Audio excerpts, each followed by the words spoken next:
অনুষ্ঠান বাড়ি থেকে ফেরার পথে ভিন রাজ্যে দুর্ঘটনায় মৃত্যু বেলঘরিয়ার কামারহাটির একই পরিবারের 4 জন সদস্যের।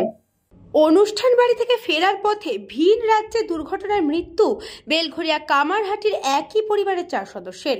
পরিবার সূত্রে খবর, 27 তারিখ কলকাতা ফিরছিল একটি বোলেরো গাড়িতে কামারহাটির 10 জন। এরপর উত্তরপ্রদেশের চন্দৌলিতে লরির সঙ্গে গাড়ির ধাক্কা লাগে। ঘটনাস্থলেই 4 জনের মৃত্যু হয়।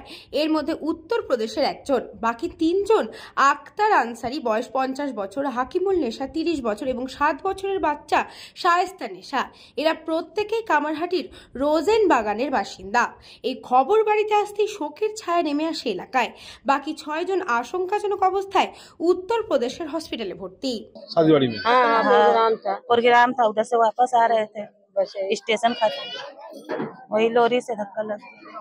4 आदमी का मौत हो गया, 3 को कमरटी का और 1 आदमी बिहार के। ये हमारे बहनोई थे छोटे, उनके साथ उनकी 2 बहन थी और उनकी बहन के लड़कों का परिवार था।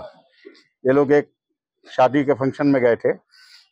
फंक्शन अटेंड करने के बाद ये लोग कलकत्ता बैक होने के लिए रेनो कोर्ट स्टेशन जा रहे थे बाई रोड पर। बोलेरो गाड़ी थी। चंदौली के आसपास समथिंग चंदौली के एरिया में हाईवे पर ट्रक ने पीछे से इसको धक्का मारा और 4 आदमी स्पॉट डेथ हो गए। दिशा दासेर रिपोर्ट, न्यूज बंगो टाइम।